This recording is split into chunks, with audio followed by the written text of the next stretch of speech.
कोई आन मिलावे मेरा प्रीतम प्यारा,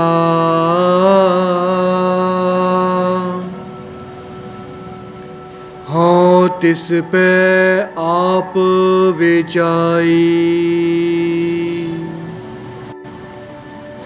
दर्शन हर देखन कै ताई,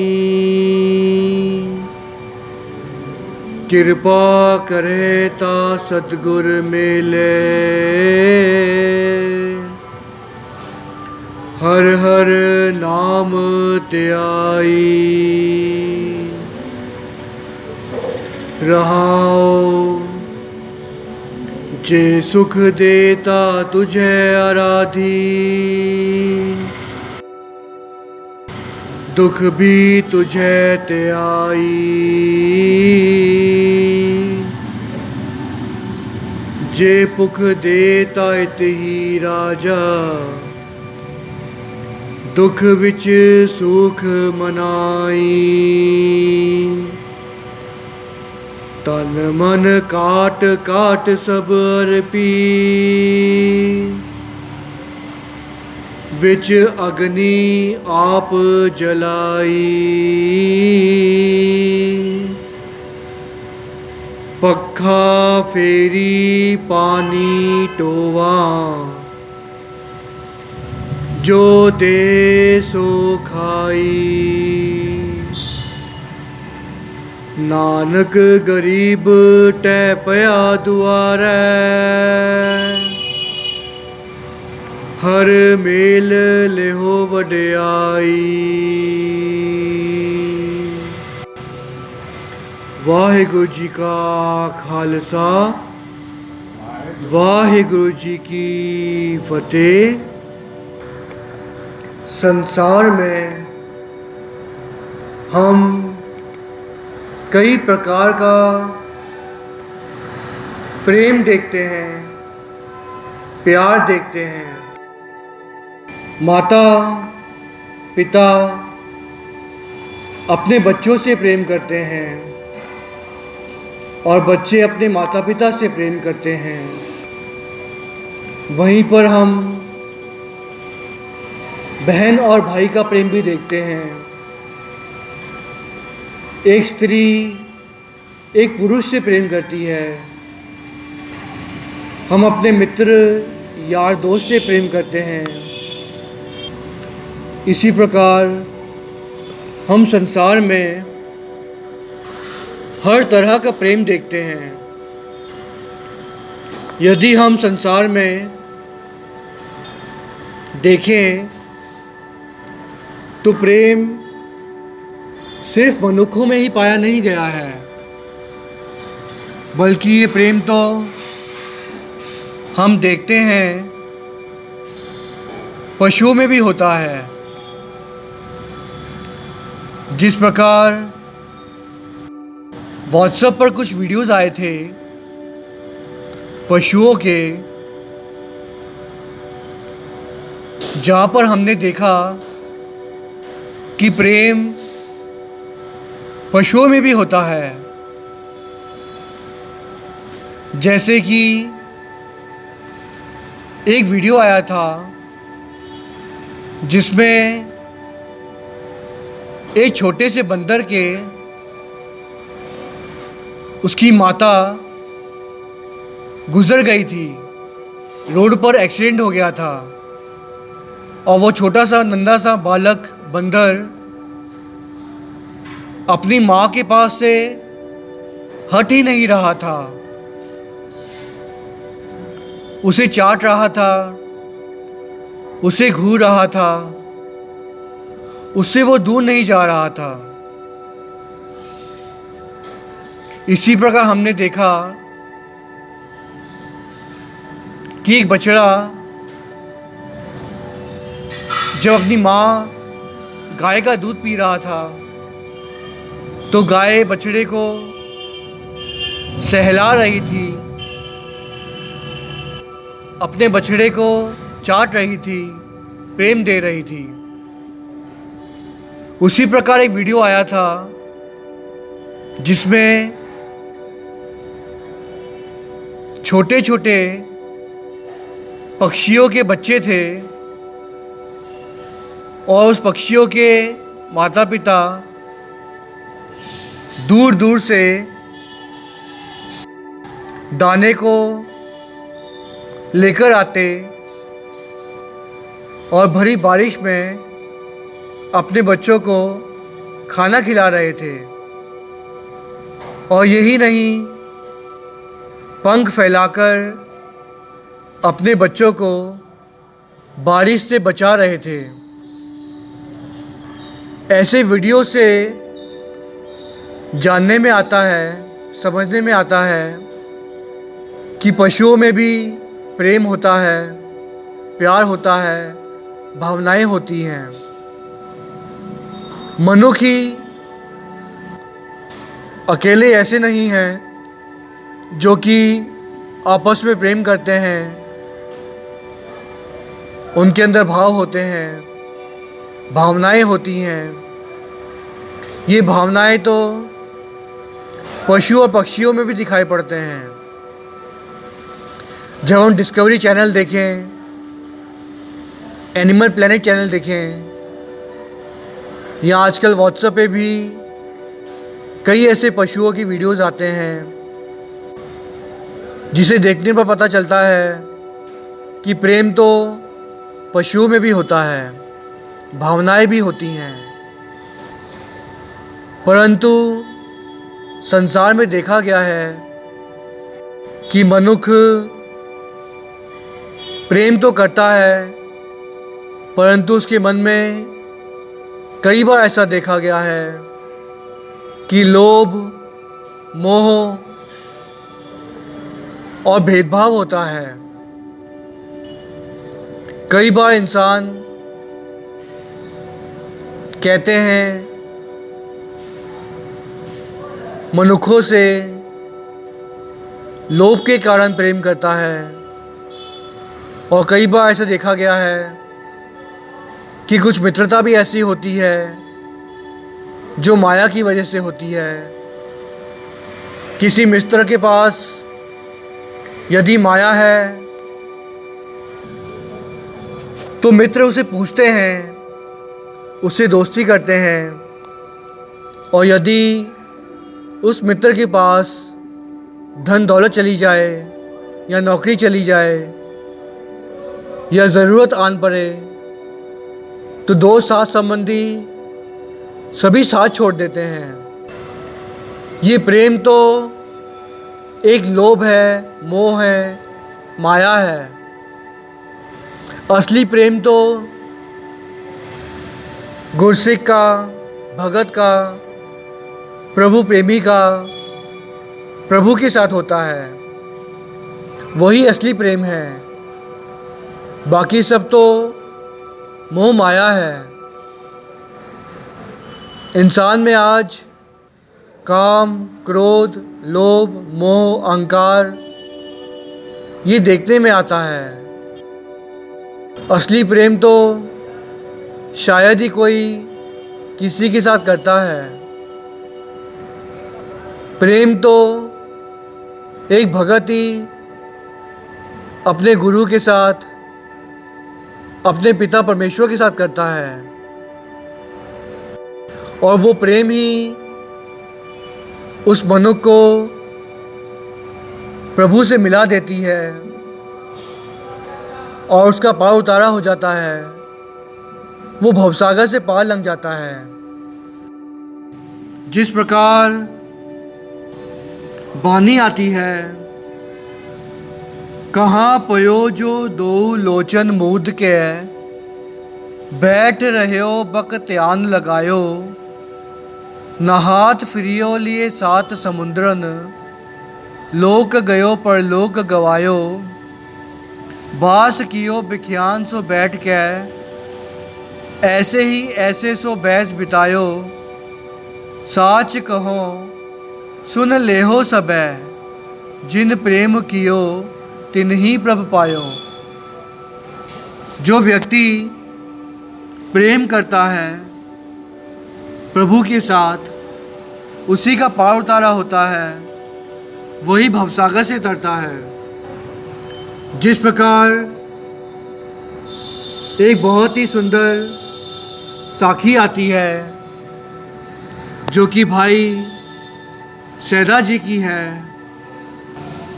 भाई सैदा जी एक मल्हार थे, बीड़ी को चलाया करते थे। भाई सैदा जी का जीवन बहुत ही सादा था। वो प्रभु प्रेमी थे, प्रभु की भक्ति किया करते, नाम जपते, बानी पढ़ते, हमेशा ही बंदगी किया करते, सेवा में जुड़ते, प्रभु के चरणों में अपनी लीप जोड़ कर रखते, ध्यान धर कर रखते, और इसी तरह उनका जीवन व्यतीत हो रहा था। वो नाम जपते और प्रभु को पुकारते और इस तरह के मन में विचार रखते जैसे कि गुरु रामदास साहिब जी ने गोंड राग में फरमाया है,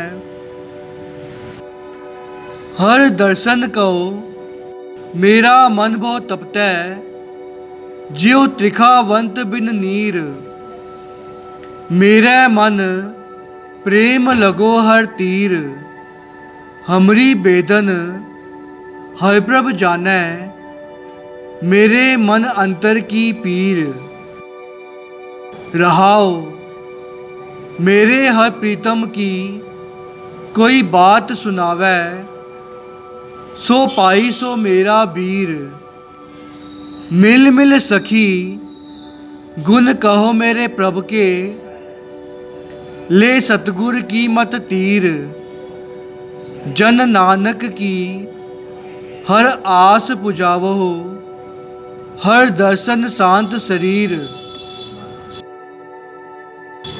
भाई सैदा जी प्रभु के दर्शनों की मन में आ सकते, गुरु का ध्यान धरते, नाम जपते और गुरु को पुकार लगाते कि प्रभु मुझे आकर मिले। जिस प्रकार गुरु अर्जन देव जी महाराज श्री राग में ये फरमाते हैं, देहो दरस सुख दातिया, मैं गल विच लेहो मिलाए जियो, तुद जेवड़ अवर ना पालिया, तू दीप लो प्यालिया। गुरु अर्जन देव जी यहाँ पर कह रहे हैं कि हे सच्चे पातशाह, मुझे अपने दर्श दो, दर्शन दो।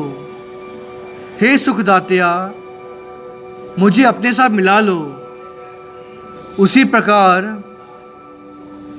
भाई सैदा जी प्रभु के चरणों में ऐसी पुकार करते कि हे प्रभु मुझे आकर मिलें, मुझे दर्शन दें।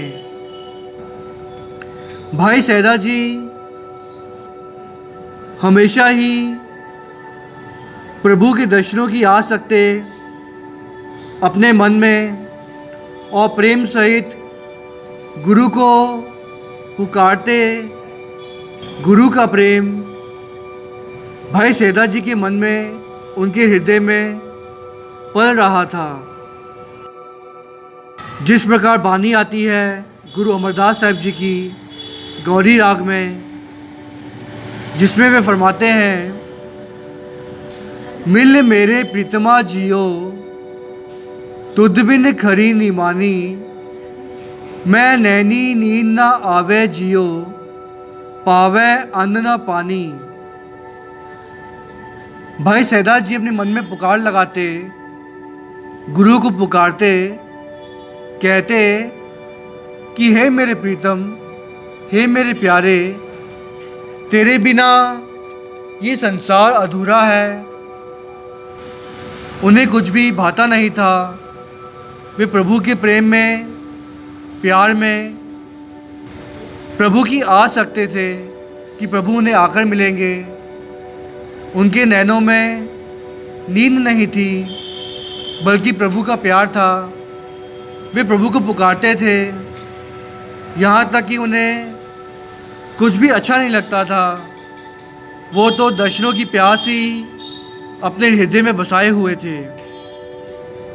जिस प्रकार गुरु अर्जन देव जी मल्हार राग में ये फरमाते हैं, मन मेरे हर के चरण रविजय, दरस प्यास मेरो मन मोह्यो, हर पंख लगाए मिली जय, रहाओ खोजत खोजत मार्ग पायो, साधु सेव करी जय। भाई सहदेव जी के मन में प्रेम उमड़ रहा था। गुरु के चरण भाई सहदेव जी के मन में समाये हुए थे। गुरु के दर्शनों की प्यास उनके हृदय में बसी हुई थी। वे चाह रहे थे कि उन्हें पंख लग जाएं और वो प्रभु को जाकर मिल जाएं। इस तरह के उनके उच्च विचार हो गए थे। प्रभु की प्यास मिलने की तड़प उनके हृदय में बस रही थी। दर्शन प्यासी दिनस रात, चितवो अंदिन नीत, खोल कपट गुर मेल्या, नानक हर संग मीत। दर्शन की अभिलाषा, गुरु के प्रति उनका प्रेम बहुत ही ज़्यादा था।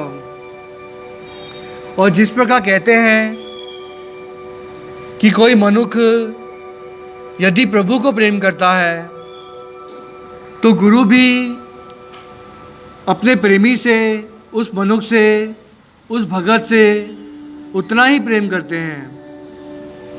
जैसे कि एक बानी आती है, चरण शरण गुर एक पैडा जाए चल, सतगुर कोट पैडा आगे होए लेते हैं। जब मनुष्य भगत प्रभु को पुकार लगाता है, उस भगत के मन में प्रभु के प्रति, गुरु के प्रति प्रेम उमड़ता है, तो प्रभु भी उन्हें आकर मिलते हैं। कहते हैं भाई सेदा जी, सुबह से ही आज प्रभु को याद कर रहे थे। उनके मन में प्रभु के प्रति प्रेम बहुत ज़्यादा हो गया था। अब तो ऐसी हालत हो गई थी कि भाई सैदा जी के आँखों में से आंसू बह रहे थे। वो गुरु को पुकार रहे थे कि हे सच्चे पातशाह, मुझे आकर मिलें। मैं बहुत गरीब हूँ, लाचार हूँ, आपको मिलने नहीं आ सकता। हे सच्चे पातशाह, मुझ पर कृपा करें, बख्शीश करें, मुझे दर्शन दें और मुझे निहाल कर दें। ये प्रेम ही है जो भगत को प्रभु से मिला देता है, गुरु से मिला देता है। जैसे ही कहते हैं भाई सैदा जी गुरु गोविंद सिंह महाराज जी को पुकार लगा रहे थे कि हे सच्चे पातशाह, मुझे दर्शन दे, मुझे आकर मिले, तो कहते हैं आनंदपुर साहिब में बैठे गुरु गोविंद सिंह के हृदय में भाई सैदा जी की पुकार पहुंच गई। और अचानक ही कहते हैं गुरु गोविंद सिंह महाराज गुरुगद्दी से उठकर खड़े हो गए और भाई दया सिंह जी कहा कि हमारा घोड़ा तैयार करें, हमें भाई सैदा जी पुकार रहे हैं। उनका प्रेम हमें चैन से बैठने नहीं दे रहा है। हमें उन्हें मिलने जाना है, उन्हें दर्शन देने हैं। इस पर कहते हैं भाई दया सिंह जी ने कहा कि हे सच्चे पातशाह, जेड़ हाड़ की बहुत ही कड़क धूप है। इस वक्त तो पंछी भी उड़ते नहीं हैं। सूरज जैसे कि आग बरसा रहा है ज़मीन पर। इस वक्त तो आराम का समय है, आप आराम करें। इस पर गुरु गोबिंद सिंह महाराज जी ने कहा, जब मेरा प्रेमी, मेरा भगत मुझे पुकार रहा हो तो गुरु आराम कैसे कर सकता है। ये है भावना प्रभु की, गुरु की। जब एक मनुष्य के मन में ऐसी भावना उत्पन्न होगी, ऐसा प्रेम उत्पन्न होगा, तभी तो गुरु के चरणों में उस भगत की, उस प्रेमी की पुकार पहुंचती है और गुरु आप खड़े हो जाते हैं, अपनी गुरगद्दी तो छोड़ देते हैं। अपनी गद्दी से खड़े होकर वो दौड़कर गए। कहते हैं वहाँ पर भाई सैदा जी आंसू बहा रहे थे, रो रहे थे कि गुरु के दर्शन हो जाएं, गुरु गोबिंद सिंह महाराज जी के चरण तूड़ मिल जाए, उनके दर्शन हो और उनकी प्यास बुझ सके। कहते हैं कि भाई सैदा जी जो कि मल्हार थे, वो अपनी नाव को साफ कर रहे थे, बार बार साफ कर रहे थे। ये देखकर बाकी मल्हारों ने भाई सैदा जी को पूछा कि आज आप ऐसे क्यों कर रहे हैं। इस पर भाई सैदा जी ने कहा कि मैं चाहता हूँ कि गुरु गोबिंद सिंह महाराज आप मेरे पास आएँ और मेरी इस नाव में बैठें और मुझे दर्शन दें और मेरा पार उतारा कर दें, मुझे निहाल कर दें। कहते हैं इस पर बाकी सभी जो मल्हार थे वो भाई सैदा जी पर हंसने लगे, कहने लगे कि सैदिया तेरी नाव तो टूटी फूटी हुई है, पुरानी है, इतनी गंदी सी है, और हमारी नाव तो इतनी खूबसूरत है, नई और खूबसूरत है। तो गुरु तेरी नाव पर क्यों बैठेंगे, तेरी नाव तो इतनी गंदी सी है। अगर गुरु गोबिंद सिंह महाराज आए भी तो वो मेरी नाव पर बैठेंगे, ना कि तेरी नाव पर। ऐसा कहकर बाकी के मल्हार नाव में बैठे हुए भाई सैदा जी का मजाक उड़ा रहे थे। हम संसार में भी ऐसे देखते हैं कि गुरु घर में कोई व्यक्ति अगर आए, उसके कपड़े अच्छे ना हों, शक्ल अच्छी ना हो, वो बेचारा सेवा कर रहा हो, तो हम उसे घृणा भरी नज़रों से देखते हैं कि ये तो कितना गरीब है, ना जाने दिखता कैसे है, क्या करता है पता नहीं, कैसी सेवा कर रहा है। वो हमारे मन के विचार होते हैं, परंतु गुरु हमारे कपड़ों को नहीं देखता कि वो कितने हज़ार के कपड़े पहन कर आया है, कितने महंगे कपड़े पहन कर आया है गुरुद्वारे में। गुरु तो मनुष्य के भाव देखता है, उसकी मन की अवस्था देखता है कि मनुष्य सोच क्या रहा है प्रभु के प्रति, गुरु के प्रति। उस मनुष्य के मन में विचार कैसे हैं। हम गुरुद्वारे तो आ गए, निंदा कर ली, चुगली कर ली, यहाँ वहाँ देख लिया, लोगों के कपड़े देख ली कि कौन क्या पहन कर आया है, और हो गया। ना जाने हमसे पहले ऐसे कितने लोग आए होंगे दुनिया में जो कि गुरु के साथ जुड़े होंगे, वो भी यही सब कुछ करके चले गए। क्या हमें भी वही सब कुछ करना है? हमें तो ये मनुष्य देह मिली है ताकि हम इस मनुष्य देह में प्रभु से प्रेम करके, सेवा करके, सच्ची भावना रखकर प्रभु की प्राप्ति कर लें और हमारा पार उतारा हो जाए। यदि गुरु घर में आकर भी मनुष्य लोगों के कपड़े देखता रहा कि किसने क्या पहना है, कौन कैसे चलकर आ रहा है, कौन कैसे माथा टेक रहा है, अगर यदि हमने इस तरह के विचार रखे तो फिर गुरु घर आने का मैं कहता हूँ कोई लाभ नहीं होगा।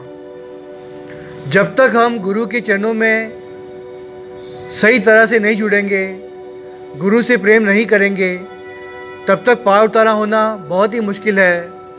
ऐसे तो जीवन मरण का गेट जो होता है वो चलता ही रहता है। हम ना जाने कितनी बार इस संसार में आए और ना जाने कितनी बार आते रहेंगे। जब तक हम गुरु से प्रेम नहीं करते, प्यार नहीं करते, वो भावना मन में नहीं आती हमारे, तब तक बात नहीं बनने वाली। तो भाई सैदा जी जो थे, उनके मन में भावना थी, प्रेम था गुरु के प्रति। भले ही वो गरीब थे, अपने परिवार को बहुत मुश्किल से चलाते थे, उनकी जो बेड़ी थी, नाव थी, वो टूटी फूटी हुई थी, बहुत पुरानी थी, परंतु मन में भाव था कि गुरु गोविंद सिंह महाराज मुझे दर्शन दें, मेरी बेड़ी में आकर बैठे, मेरे नाव में आकर बैठे, मैं उन्हें नदी पार कराऊं। ऐसी मन में भावना थी, प्रेम था। आंखों से आंसू बह रहे थे गुरु को याद करते करते। और गुरु गोविंद सिंह महाराज घोड़े को दौड़ाकर अनंतपुर साहिब से भाई सैदी जी को मिलने के लिए उस नदी के किनारे में जा पहुँचे और कहते हैं गुरु के प्रेम में, उनकी याद में भाई सैदी जी की नाव नदी किनारे से थोड़ी दूर हट गई थी, नदी में चली गई थी। और प्रेम में कहते हैं भाई सैदा जी बेहोश हो गए थे। उनका शरीर तो नाव में ही था, परंतु सुध बुध वो विसर चुके थे। गुरु के चरणों में उनका ध्यान हो गया था। वो अनंतपुर साहिब गुरु के चरणों में सेवा कर रहे थे, संगतों की सेवा कर रहे थे। ऐसी उनकी अवस्था हो गई थी। कहते हैं गुरु गोविंद सिंह महाराज नदी के किनारे पहुंचकर भाई सैदा जी को पुकार लगा रहे थे कि भाई सैदा जी, मैं आ गया। आप मुझे पुकार रहे थे और जब मैं आ गया हूँ तो आप अपनी सुध-बुध विसर कर अंतर ध्यान होकर संगतों की सेवा कर रहे हैं। गुरु साहब जी ने अंतर ध्यान होकर सैदे जी को बाहर निकाला उसकी सुध-बुध से। और जब सैदा जी उन्होंने आंखें खोली तो देखा कि गुरु गोविंद सिंह महाराज नदी के किनारे खड़े होकर भाई सैदी जी को पुकार रहे हैं। भाई सैदी जी की खुशी की सीमा नहीं रही जब उन्होंने गुरु गोविंद सिंह महाराज जी के दर्शन किए। तो दर्शन करके वो निहाल हो गया। दर्शन देखत ही शुद्ध की ना शुद्ध रही, बुद्ध की ना बुद्ध रही, मत में ना मत है, सूरत में ना सूरत आऊ, ध्यान में ना ध्यान रहे हो, ज्ञान में ना ज्ञान रहे हो, गत में ना गत है। ऐसी अवस्था उनकी बन गई कि गुरु की प्रेम में वो निहाल हो गए, मस्त हो गए। कहते हैं गुरु गोविंद सिंह महाराज जी ने और मल्हारों की नाव में ना बैठकर बल्कि वे भाई सैदा जी की टूटी फूटी पुरानी नाव में बैठ गए और कहते हैं वो मल्हार भाई सैदा जी नाव को चलाने लगे और गुरु का शुक्र मनाने लगे। गुरु के दर्शन करके वो निहाल हो गए थे। कहते हैं जब भाई सैदा जी ने गुरु गोबिंद सिंह महाराज जी को नाव में बिठाकर नदी से पार लंघा दिया तो गुरु गोबिंद सिंह महाराज जी ने वचन किए, कहा भाई दया सिंह जी, भाई सैदा जी बहुत गरीब हैं और बहुत ही मुश्किल से अपना परिवार चलाते हैं, आप इन्हें माया दे दें। कहते हैं भाई दया सिंह जी ने अपनी जेब में हाथ डाला और मोहरों को निकाल लिया और जैसे ही भाई सैदा जी को मोहरें देनी चाहिए, भाई सैदा जी की आंखों से आंसू निकल गए। वो रोने लगे, फूट फूट कर रोने लगे। गुरु गोबिंद सिंह महाराज जी ने पूछा कि भाई सैदा जी अब रो क्यों रहे हैं? गुरु साहब जी तो सब कुछ जानते हैं, काट काट के अंतर की जानत, भले बुरे की पीर पछानत। गुरु साहब जी जानी जाननहार हैं, सब कुछ जानते हैं कि उनके भगत, उनके प्रेमी को क्या चाहिए। फिर भी उन्होंने पूछा कि भाई सैदा जी आपको किस चीज़ की आवश्यकता है, बताएं हम पूरी करेंगे, आप रो क्यों रहे हैं? भाई सैदे जी ने कहा, सच्चे पातशाह आप भी मल्हार हैं, मैं भी मल्हार हूँ, तो माया किस बात की, मोहरे किस बात की, धन किस बात का? इस पर कहते हैं भाई दया सिंह जी ने कहा कि भाई सैदा जी आप ऐसे कैसे कह रहे हैं, आप तो नाव चलाते हैं, आप तो मल्हार हैं ही, परंतु गुरु गोबिंद सिंह महाराज उन्हें आप मल्हार क्यों कह रहे हैं? भाई सैदे जी ने उत्तर दिया, कहा कि मैं तो सिर्फ ये नदी में नाव चलाता हूँ तो मल्हार हूँ, परंतु गुरु गोबिंद सिंह महाराज जी तो पिता परमेश्वर हैं, सृष्टि के मालिक हैं, वो तो नाम की नाव चलाते हैं और भवसागर से लोगों को तार देते हैं। हे सच्चे पातशाह, मैंने आज आपको ये नदी पार कराई है, आप मुझे दर्शन देने आए हैं, आप कृपा करें जब मैं इस दुनिया से जाऊं, जब मैं शरीर छोड़ दूं, जब मैं चढ़ाई कर जाऊं, तो मुझ पर इतनी कृपा करें कि जैसे मैंने आज आपको नदी पार करा दी है, पार लंघा दिया है, उसी प्रकार आप मुझे मरने के बाद भवसागर से पार लंघा देना। सोचिए इतनी बड़ी अवस्था थी भाई सैदे जी की, काश वो अवस्था हमारी भी बन जाए, हम भी प्रभु से प्रेम करने लगें, उतना प्रेम जितना भाई सैदे जी ने किया था। हम प्रेम तो करते हैं अपने बीवी बच्चों से, माता पिता से, दोस्तों से, साथ संबंधियों से, परंतु वो प्रेम जो हम करने इस सृष्टि पर आए हैं, जिसके कारण हमें ये मनुष्य जीवन मिला है, जब तक हम वो प्रेम नहीं करेंगे गुरु से, प्रभु से, तब तक बात नहीं बनने वाली। ऐसा प्रेम तो पशु पक्षी भी किया करते हैं, वो भी अपने बच्चों को पालते हैं, दूध पिलाते हैं, खाना खिलाते हैं, बड़े करते हैं। अगर वही सब हम करते रहें तो हमारा भवसागर से पार लंघना बहुत ही कठिन होगा। गुरु साहब जी ने हमें ये हुक्म दिया है कि हमें गृहस्थी जीवन धारण करना है, यानी कि शादी करके बच्चे पालने हैं। ये बहुत ही ज़्यादा ज़रूरी है, हर सिख को ये हुक्म है कि वो गृहस्थी जीवन पालन करे, परंतु ऐसा ना हो कि हम गुरु को भूल जाएं। गुरु का नाम जपकर, बानी पढ़ के, सेवा करके फिर हमें गृहस्थी को पालना है, गृहस्थी चलानी है।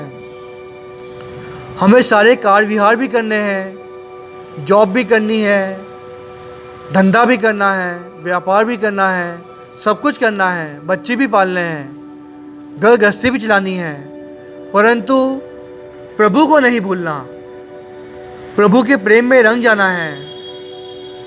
तभी हमारा पार उतारा होगा।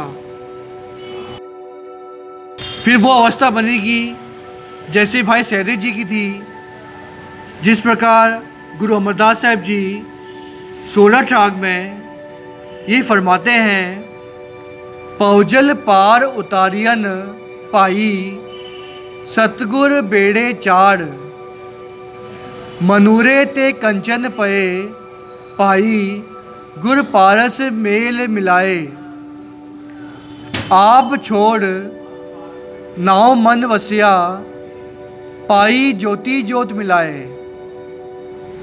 गुरु साहब जी कहते हैं कि जब हम गुरु से प्रेम करेंगे, गुरु के साथ जुड़ेंगे, तो गुरु हमें भवसागर से पार लंघा देगा। जब हम गुरु को अपनी बाह पकड़ाएंगे, जिस प्रकार बानी आती है, धन धन साहिब श्री गुरु रामदास साहब जी की आशा राग में गुरु रामदास साहब जी फरमाते हैं, प्रभ बाह पकड़ाई उत्तम मत पाई, गुर चरनी जन लागा, हर हर नाम जपया आराध्या, मुख मस्तक पाग सबागा। गुरु साहब जी कहते हैं कि हमें अपनी बाहें गुरु को पकड़ा देनी है, तभी गुरु हमें पार लंघाएंगे और हम भवसागर से पार लंघ जाएंगे। तो भाई सहदेव जी की साखी से हमें ये सीख मिलती है कि हम गुरु से प्रेम करें, गुरु के साथ जुड़ें। इस प्रेम से ही हमारा पार उतारा होगा। और जिस प्रकार भाई सहदेव जी ने अपनी नाव में बिठाकर गुरु गोबिंद सिंह महाराज जी को पार उतार दिया था, उसी प्रकार गुरु गोबिंद सिंह महाराज जी भी हम सभी को हमारे मरने के बाद भवसागर से पार लंघा देंगे। ऐसा हमें विश्वास रखना है और मन में प्रेम रखना है कि गुरु हमारी सुनेंगे, हमें दर्शन देंगे, हमें निहाल कर देंगे और हमारा पार उतारा हो जाएगा। कथा करते हुए आप जी के दास से कई प्रकार की भूलें हो गई हैं। साथ संगत बख्शन योग हो, पुल्ला बख्शो, माफ़ी दो और साथ संगत असीस बख्शो की दास आपकी इसी प्रकार सेवा करता रहे और भवसागर से पार लंघ जाए। मुझे कभी 84 जूनियर ना भोगनी पड़े, मेरा आवागमन कट जाए, ऐसी साथ संगत असीस बख्शना। फतेह का जवाब फतेह में दें। वाहिगुरु जी का खालसा, वाहिगुरु जी की फतेह।